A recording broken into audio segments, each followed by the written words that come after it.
Welcome to the Eating at a Meeting podcast. I'm your host, Tracy Stuckrath, dietary needs expert, certified meetings manager, certified food protection manager.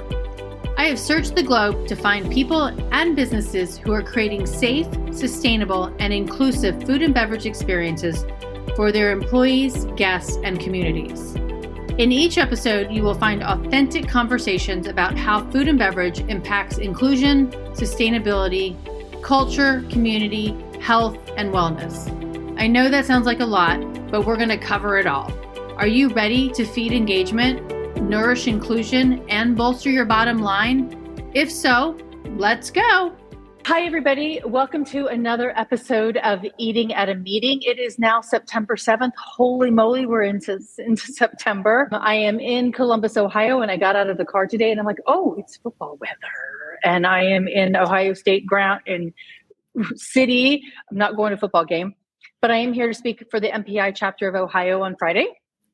But before we get to that, we actually are here today for the podcast episode.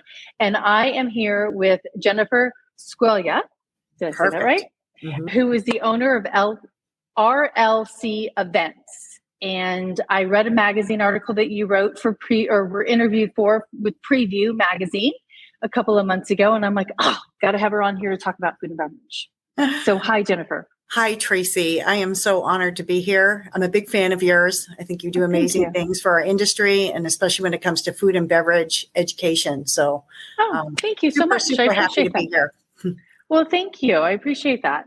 Well, in your article, and I'm putting that topic back up here, is the importance of shared meals at events. And it was I really loved that because a lot of times we're just shuffling people in and out from our things, and we don't really value what we're doing at that event, or we're just checking boxes off saying, I want this today and this tomorrow, right? Mm-hmm. So can you talk a little bit about why you feel the importance of a shared meal? Yeah, I think the importance of a shared meal really accelerated or really came to light, post-pandemic. Mm-hmm. Yeah, listen, I'm grateful for Zoom. We were able to stay connected. It gave us a platform to stay connected. But, we all know that nothing beats human connection. But I think one thing that Zoom couldn't replicate was that magic moment at the coffee break station or sitting around a table, at a meeting. So I feel like sharing that meal is something we couldn't replicate in a virtual setting.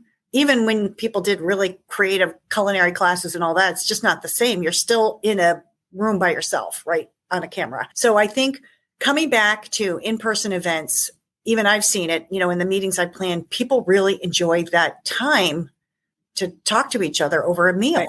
Food brings us together, and it's a subject matter that's easy for people to talk about. Like, oh, look at this cool, piece of chicken, but I think it brings people together, and it's a uniter, and it creates connection, and it's a really easy way to start a conversation. Oh my goodness, this salad is delicious, or something like that, and during a break, when you basically in Zoom, you turn off your camera and go get a glass of water or whatever. And now, during a break, you go grab a cup of coffee and there's someone standing there, and it's like, you just strike up a conversation. Mm-hmm. It's those magic moments I think we really missed when we had, and breaking bread together, sitting around a table, sharing a meal.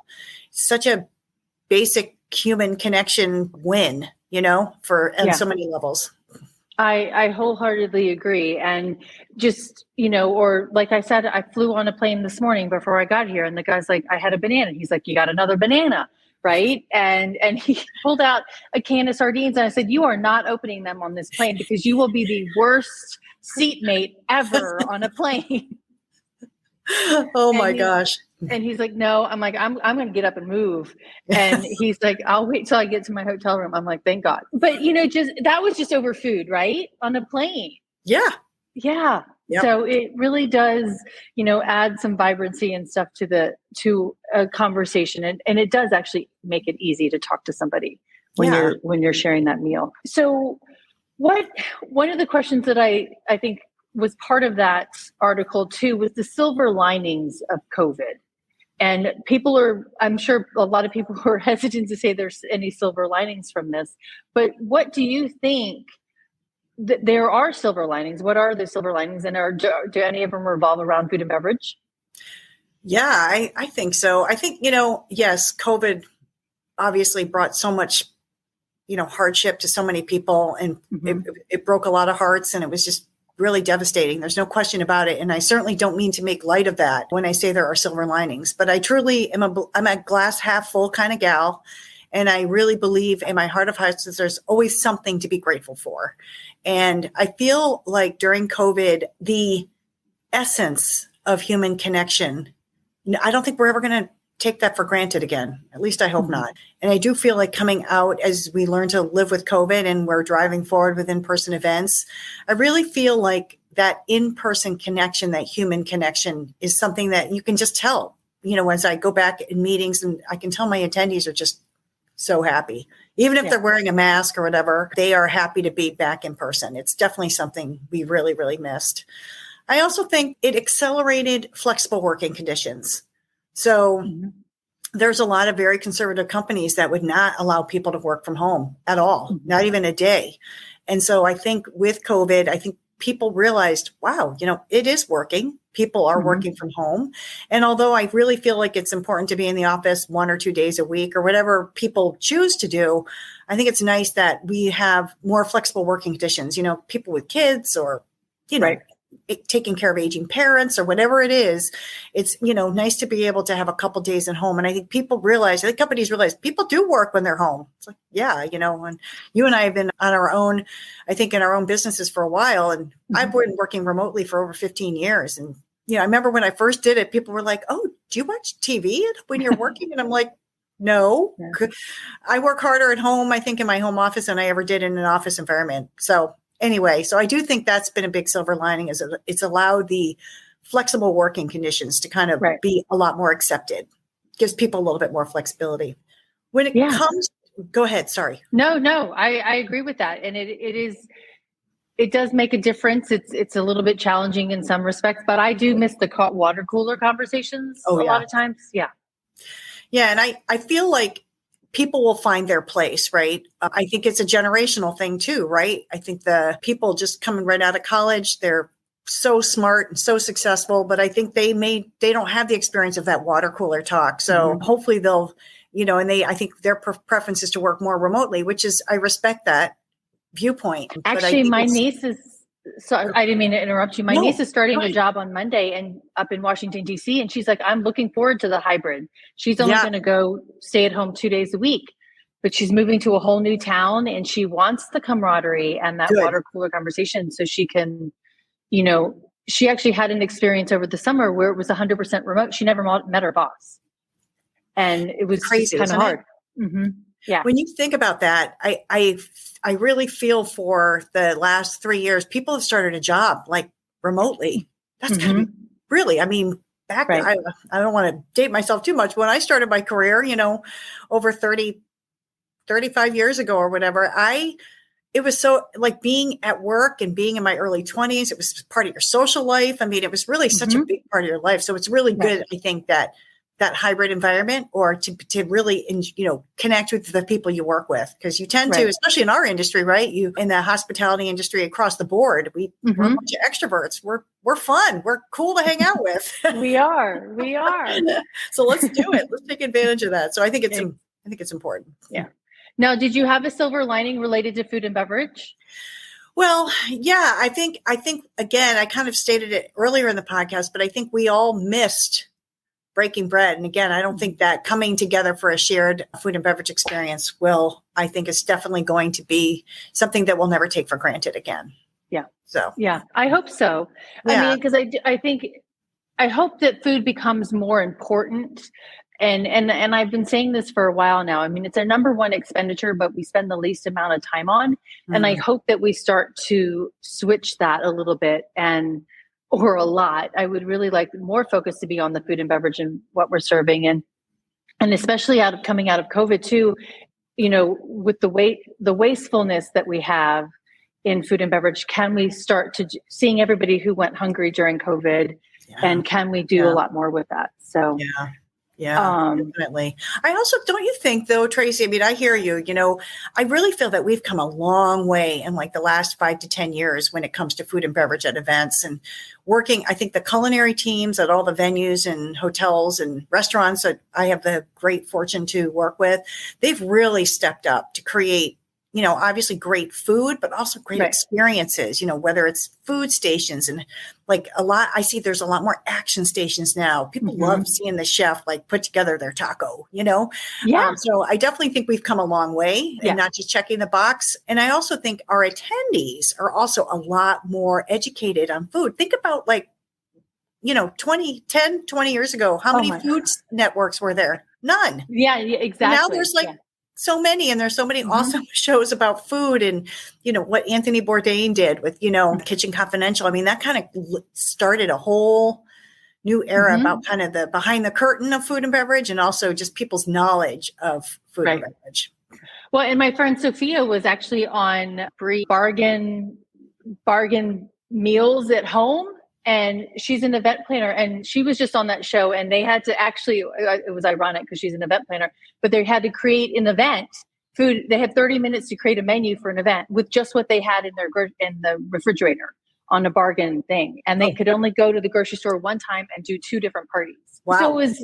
So I think even that, looking at that, how can you be more budget conscious, with your at home, but also, at events, working with those chefs on doing that. And I think a lot of that does come from television. And actually I saw an article the other day is like what TikTok is bringing back the side table food demonstrations. Yeah. Which I was like, that's kind of fun. I know. TikTok. Oh my goodness. Yeah. I'm not on that. It's now a verb. No, neither am I, but it's like TikToking or, it's really amazing how cool it is though. And how many cool, I'll watch like videos on TikTok. I mean, it really is, it's changed how we use social media in so many ways and I think in a lot of good ways, a lot of good things come out on TikTok too. Yes, they do. They do. So you're also the chair of Financial Insurance Conference Professionals. Is that right? Yes, that's correct. Okay. FICP. Great. Yep. FICP. Yep. Sorry, my niece decided to FaceTime me and it popped up on my screen. Oh, good. Hello, niece. Hi. So can you tell us about, it's a great organization, a great conferences. Yes. I've spoken at a couple of them. And what is that? What are you planning to do, adapt and execute with FICP and food and beverage? Because this is an insurance and financial planners and that's you've got a lot of incentive trips in that organization. Yes. Yep. Definitely. It's, I've been a member of FICP since 2000 and it's such an honor to be on the board and especially chair. It's really a awesome association. It's a great community. So the members of FICP are meetings professionals within the financial and insurance industries. And then we also have hospitality partners who are part of our community as well from all walks of the hospitality partner community, obviously hotels, DMCs, speakers, all sorts of cool stuff. Right. So, and it really is an amazing community and it's kind of a niche community. I mean, and so I think the pandemic has been, obviously for everybody, right? But we've made a lot of changes. We have a great year-round virtual offering now that again, the pandemic kind of accelerated that, but our annual conference obviously missed it in 2020. It's in November, typically. We did it virtually, but we were able to come back last year in 21. We were in Phoenix and this year we're going to be in Boston at the end. Nice. It's going to be really amazing. But from a food and beverage perspective, I think we always try to do, because you're planning for planners, right? So you're always trying to showcase things that are new and exciting. And our hospitality partners and our sponsors who present all this stuff just really are awesome. They do so many cool, creative things. So I think I always learn a lot at the FICP annual because we're open, like as meetings professionals, we're open to trying and seeing new things. So our audience is really kind of craves it and they deliver every single time. So I think, that food and beverage experience is so critical to all the in-person events that we do. And people really do focus on it and they learn a lot from it. So it's a really, I think our education is best in class. Networking opportunities are amazing. And I'm just really proud to be part of the community.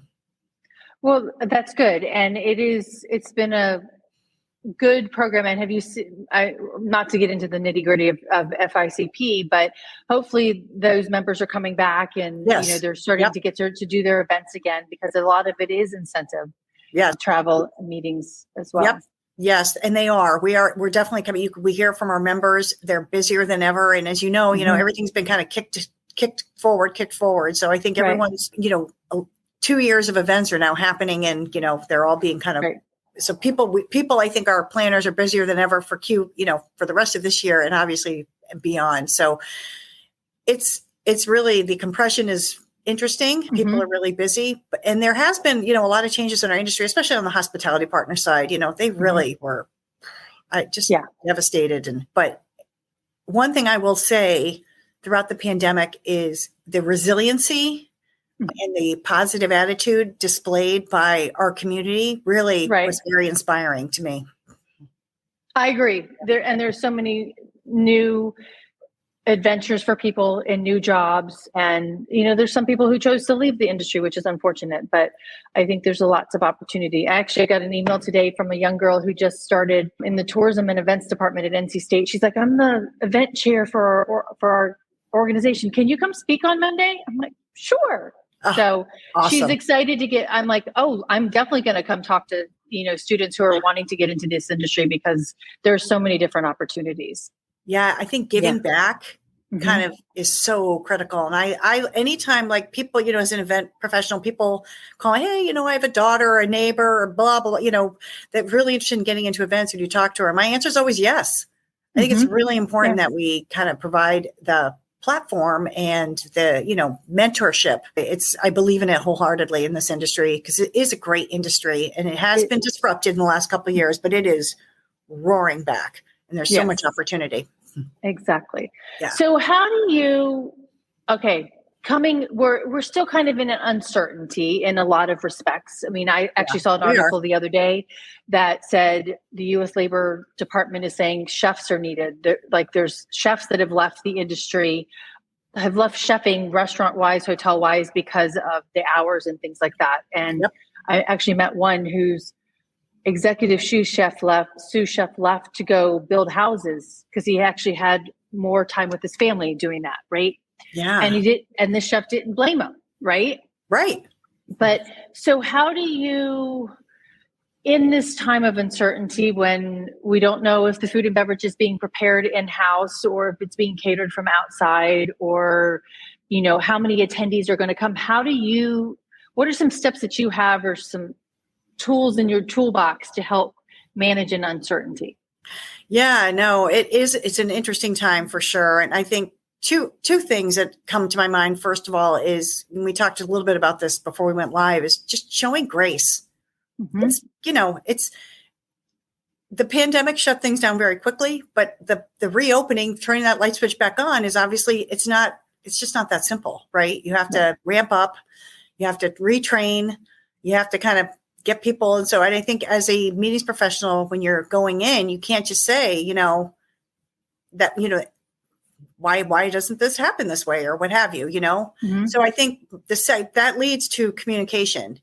And I really feel it's important to communicate. I think not only the culinary teams, but like the people the conference housemen who set up all the meeting rooms while we're all sleeping. They're amazing. The kitchen stewards who make sure all those chafing dishes are shiny and clean, and everything you need is out there and ready to go. I mean, it's all over our industry. And I think for me, I'll say, okay, tell me about your staffing levels. How are you doing? What can I do? Like, what I want your chef and your team to do something that they feel comfortable delivering.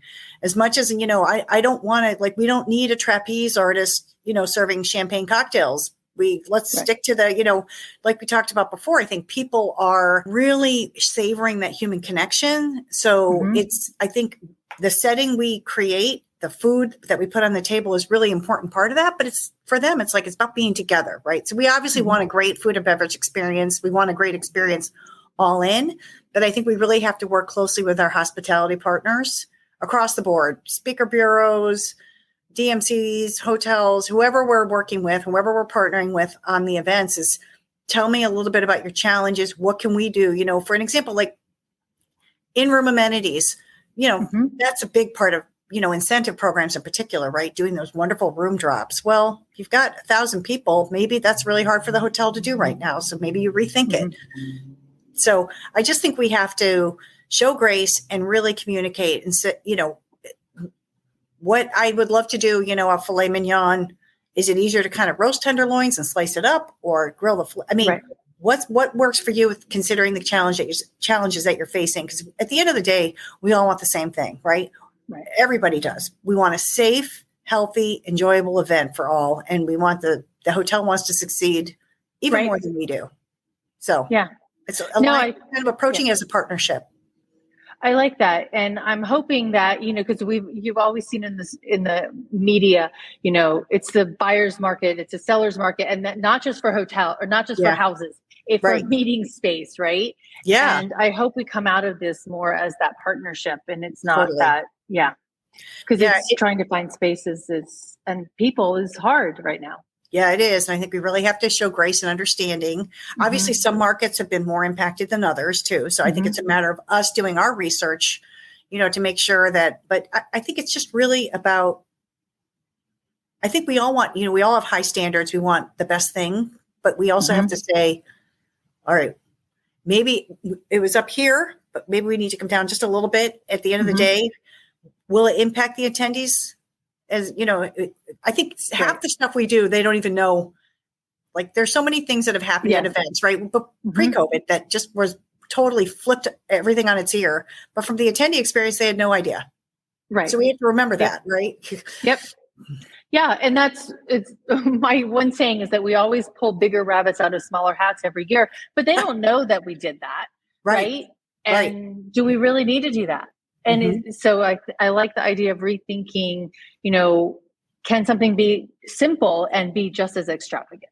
Yeah. Well, and I think we kind of have, for now, as we start, coming back in person and people are connecting, I think they're so happy just to be, outside, meeting people, getting that human connection. I think we can simplify and it's a win-win. The attendees are happy and it makes things maybe a little bit easier operationally for our wonderful partners who are helping us, but we can't be successful without them. So it's got to be a partnership approach. I totally agree. Yeah. So I want to talk about a couple of the tips that you had in the preview article, because I thought they were really pertinent and people, need to kind of really think about them when they're planning their food and beverage. And it was some tips that you had on planning inclusive and creative culinary experiences. Can you give us a couple of those? Yeah, I think there's two approaches there. I think from the attendee perspective, when they present you with, you obviously, I think it's best practices to ask for dietary requests, when people register to make sure that we accommodate. And I think it's really important I take those very, very seriously. And I'm not afraid to ask questions. If I'm not quite clear on what they mean by this, that, or the other thing, I'll ask them, tell me what it is. Like, I know what you can't eat, but what can you eat? You know what I mean? Great. I love that. Yeah. Right. So what do you like? What is it that, I recently on a program, I had someone who, was vegan, but she really loved peanut butter. So I worked with a culinary and we got her peanut butter and she's, because that was like her favorite form of protein. So I think the key is, really listening to your attendees and not being afraid to ask questions. That's part of it. I think the other side of it is really working with your culinary team or your conference services team, whoever, I love to have direct contact with the culinary team, but being really upfront with them about be very clear when you're communicating. For example, someone may be gluten-free. Well, are they celiac gluten-free or are they just preferred gluten-free? Both are something to take very seriously, but obviously the celiac side of things is very, very serious. So you need to really, I think, be very clear to your culinary because it matters to them. They need to know which one it is, right? Because it's clearly one is more serious. They're both very valid, but one is definitely like life-threatening, right? Right. Yeah. So, that's, I think to me, I think that's that clear communication. And really when you're planning your menus, I also it's that balance, right? Of making sure you're planning for your dietary, requests, but also not planning everything towards that. You also have, your majority of people will eat anything. So I think that is really important to make sure you balance that. Mm-hmm. And I also really like to work. I've seen a lot more of this, and I'm sure you have too, Tracy, but I like to work with the culinary teams on stations where it's almost like a build your own scenario. So rather than having like a street taco station with all the tacos pre-made, you have somebody there that can build it for you. So let's say you're allergic to mangoes. People are. And then that way they can create a taco experience with no mango or what have you. Right. So I think, or trail mix, build your own trail mix. Some people are allergic to nuts. They can put other things in there, So I think I've seen a lot more of that too. And I try to incorporate that as much as possible in my, buffet stations, breaks, so people can kind of customize what they want. And the customization, and I like that because I don't like to say special meals. I like to say personalized plates and that customization. And when you do those action stations, it does allow for that personalization for everybody. Yes. Not just for the people who have dietary restrictions. And I love that it levels the playing field for sure. Right. And I think, again, it's back to that balance, right? You want to obviously let these folks who have let you know they have dietary restrictions, take them. I hear you. Because I try to I tend to, I think it's hard to do this when you have thousands of people at your events, but I tend to do smaller ones. I always kind of make a note. And when they check in with me, hey, I saw that you put on that you're allergic to nuts. I just want to assure you that, we're very aware of it. The culinary teams are aware of it. And if you have any hesitation, if you're not questioning what's in something, please let me know. Because we obviously want to make sure you have a safe experience. So I think, it's really important to make them feel special, but at the same time, don't make them feel singled out. Right. Kind of like what you were just saying. It's like, I love that, what did you just say about the personalized? Yes. Love that. Love that. Yeah. It's so great. Because somebody said it, and it was not referencing food, but it was like somebody who utilizes it as a wheelchair user, right? My need is still to get there. It just means, or my need is to eat. Everybody's need is to eat. We just eat different ways. Right. Yeah. Yep. And I thought that was a good way to think about it as well. Oh, I love that. Yeah. Great perspective. Awesome. Yeah. Cause it's, we're not trying to be a burden, right? We just don't want to die. Right. Or they don't. Yeah. So. No. And that's the other thing. I also think we've come a long way, right? When I knew when I was growing up, very few people had food allergies. It was kind of unusual. Now it's, not everyone has one, but there are a lot more out there. And so I think we just need to, we want everyone to, and the sense of belonging and being included is so critical across the board anywhere, right? But especially at our events. So I think it's just super important to make sure that people are heard, feel safe, feel included, feel like they belong. It's so important. And doing that when you're sitting down to a meal really kind of, I think, enhances that even more. Yeah. Right? Definitely. Yep. Because you're not, how many times have you sat there and watched somebody not have their meal? Right. It's the worst. It is. Yeah. And everybody's is done eating and you're still waiting for your meal. Yeah. Right. I also think our culinary, I just feel like culinaries, our venues, hotels, all the people, the caterers, everyone who's doing, they've gotten so much better at it. But I think the key is you have to give them the tools to be really good at it. You got that's a really, sitting, right? This is where they're sitting. This is what they want, and I also think the whole vegetarian, vegan, plant-based diets, they've come such a long way. It's not just a plate of vegetables anymore. It's, it's like a grilled cauliflower steak with all this really cool stuff on it and tofu and all sorts of really creative, interesting meals and not just, here's some pasta with veggies on it. Yeah, that was typical. Yes. It's gotten a lot better. It really has. And I give a lot of credit to our industry. They've really stepped up. Yeah. I think we still have ways to go, but I think everybody needs to constantly change. Change is constant. So how can we constantly improve, right? And I think those who are open to that will be very successful. Exactly. Yeah. Now, how are you incorporating healthy and nutrition food and beverage into your events? Because there's, some people are like, people go to events and they're just going to break their diets. But I think coming out of COVID, people are really kind of focused on their health more so. Yes. So what have you seen? What are you doing as it relates to that? Yeah, that's a really good point. And even like for me personally, I mean, I when I was traveling before, I'd be like, oh, great, I'll grab a bag of peanut M&Ms at the airport. Now I really think twice, right, about my choices. So I think it's really important that we provide healthy choices in all aspects of the food and beverage experience. And I think that for me, I tend to make sure that, like, for example, I'll do it by meal. For breakfast, I want to make sure that there's non-meat options. So if we're doing like a frittata or a burrito, just make sure there's ones without bacon or sausage or whatever. Mm-hmm. Something like an oatmeal or a quinoa or something that's not egg-based or what have you. I always try to do something like that. Obviously, plenty of fruit. I also try to stay away from the danishes. Like, I'll do like maybe breakfast breads and muffins. And although technically they're probably not that much healthier, I think the viewpoint is, they're healthier than like a sticky bun. Right. I do try to put that type of variety into the breakfast menu.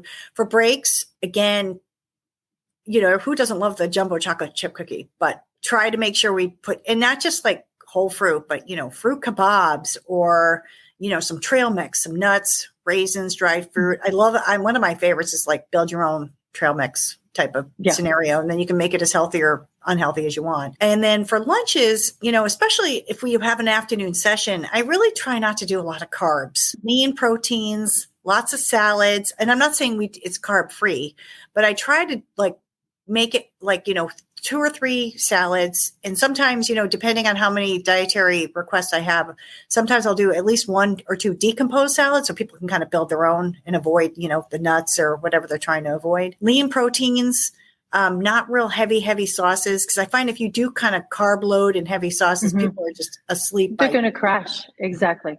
Nancy Sutter Burns just piped in here. No more danishes, but you have to keep the giant chocolate chip cookies. Yeah. Hey, I'm with you, Nancy.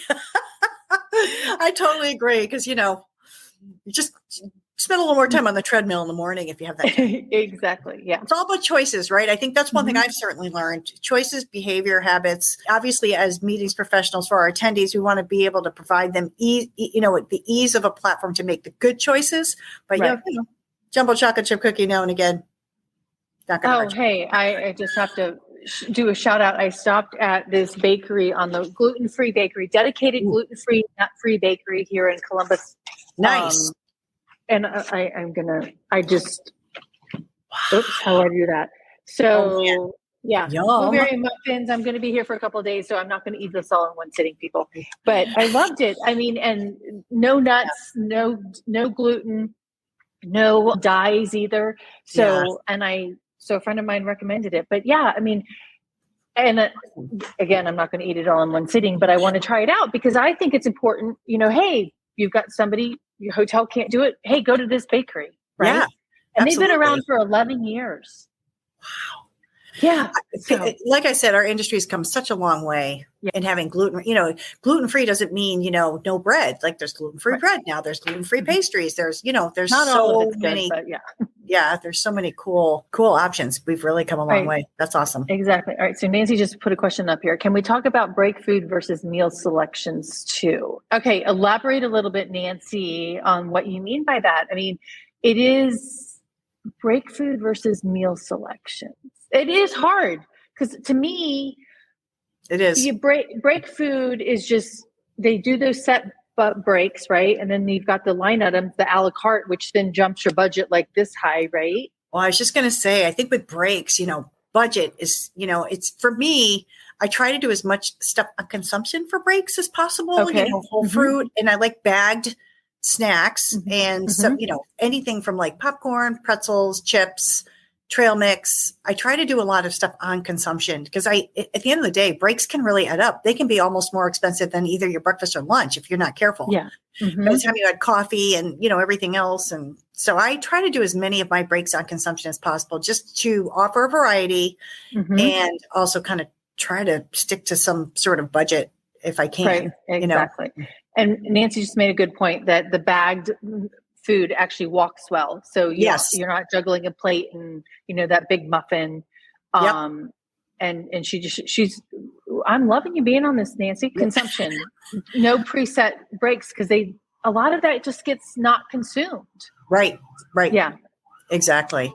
So it does add a little bit of challenge in that budget aspect. But I do think you said it earlier, getting in to talk to that chef, saying, hey, here's my budget. What can you do with this? Yes. Right. I think that's such an important point, Tracy, because I do think a lot of people approach food and beverage and they kind of keep their budget like in their back pocket.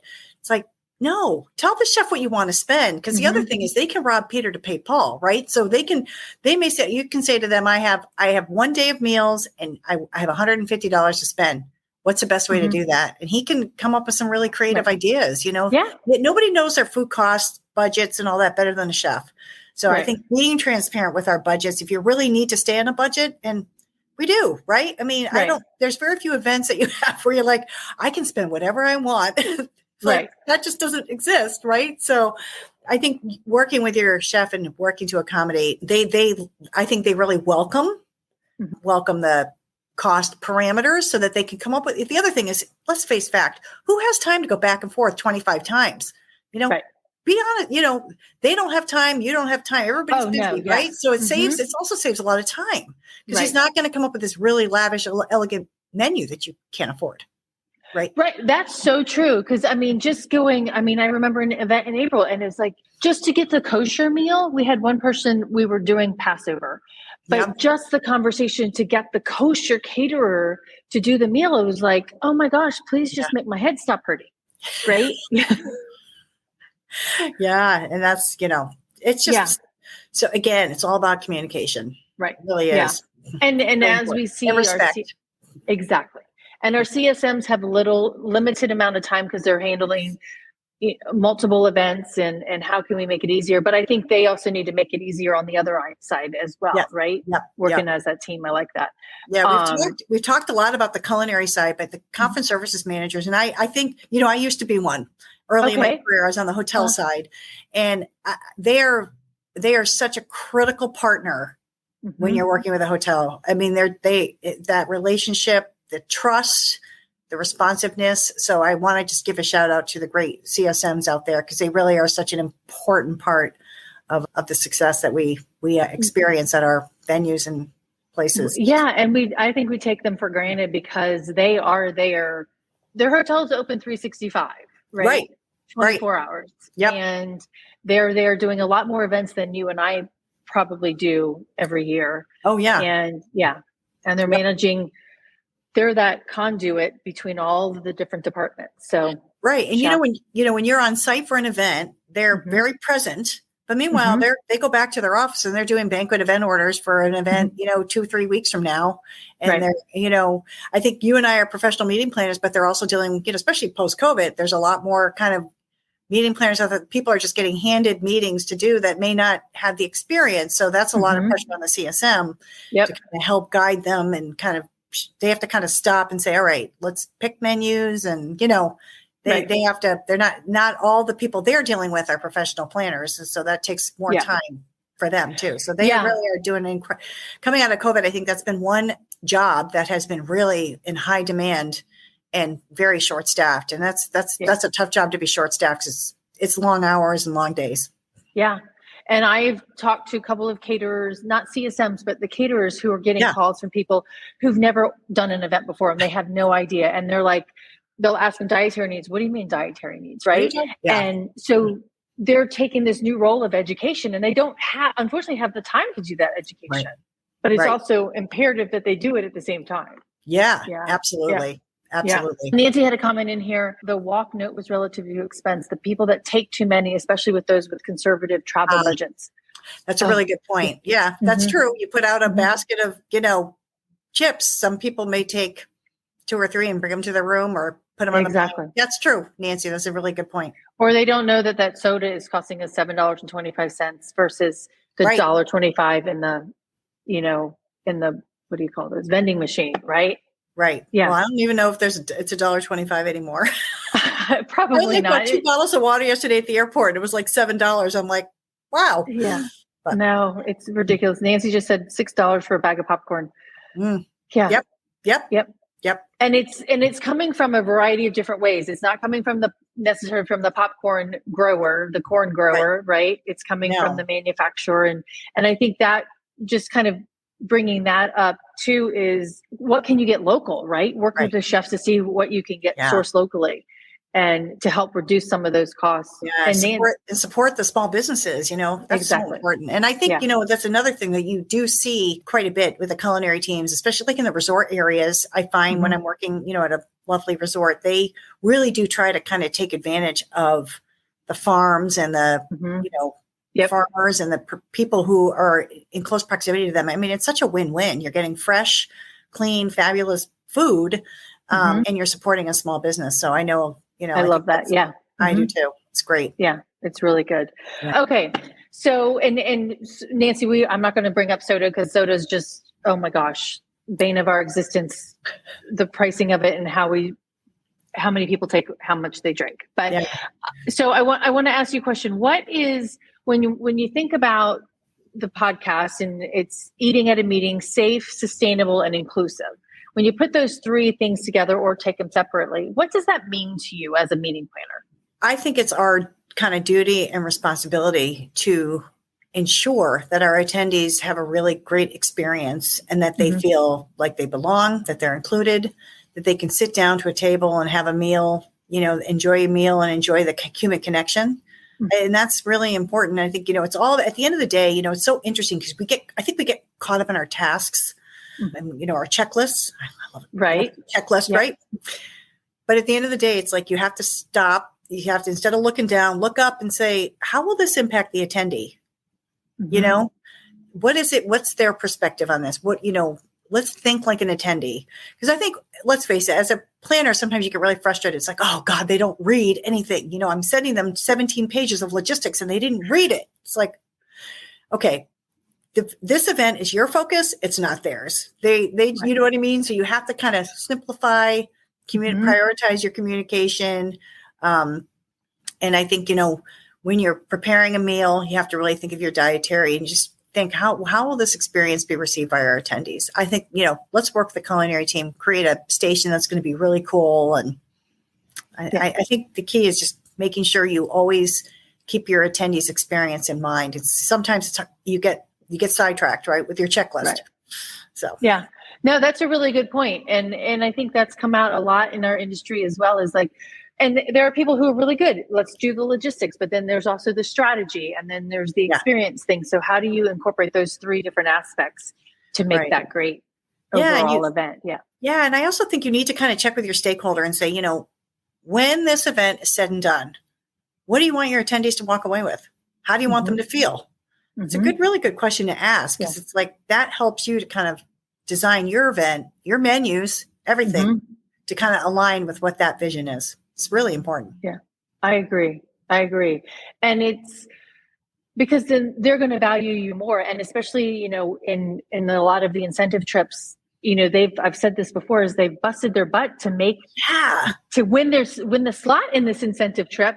And then they get there and they can't eat or they can't do something because it wasn't thought of. And then how does that make them feel? Yeah. Right. Yeah. Absolutely.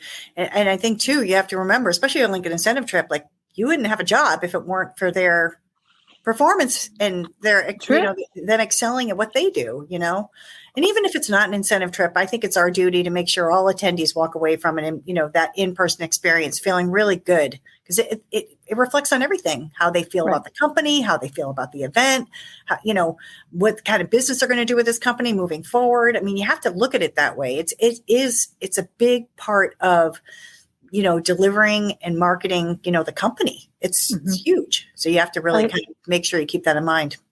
Oh, that's a really good point. And I hope everybody takes thank you, Jennifer. That's a great way to end this episode because I really do think that's the end of it. And we're not throwing an event just to have an event. So thank you. Exactly. Yeah. Yeah.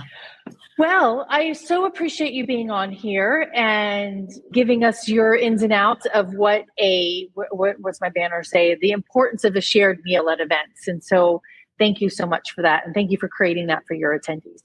Well, thank you, Tracy, and thanks for all you do for our industry. Truly an honor and delight to be here with you today. And thank you so much for the opportunity. I'm super grateful for it. Oh, you're welcome. I appreciate that. Everybody, we are here every single Wednesday. And actually, this is the first day I'm broadcasting to my personal Facebook feed. So anybody who watched from there, welcome. And every Wednesday at 12 o'clock. Next week, I've got Todd, Chef Todd, who's going to be on and talking about what the ins and outs of catering are for us. So that will be he's really animated. So I'm very excited to have him on the show. And so next week, 12 o'clock, right here, same place, same bat channel, right? And until then, stay safe and eat well. Thanks. Thanks, everyone. Thanks for listening to the Eating at a Meeting podcast, where every meal matters. I'm Tracy Stuckrath, your food and beverage inclusion expert. Call me and let's get started right now on creating safe and inclusive food and beverage experiences for your customers, your employees, and your communities. Share the podcast with your friends and colleagues at our Eating at a Meeting Facebook page and on all podcast platforms. To learn more about me and receive valuable information, go to tracystuckrath.com. And if you'd like more information on how to feed engagement, nourish inclusion, and bolster your bottom line, then visit eatingatameeting.com.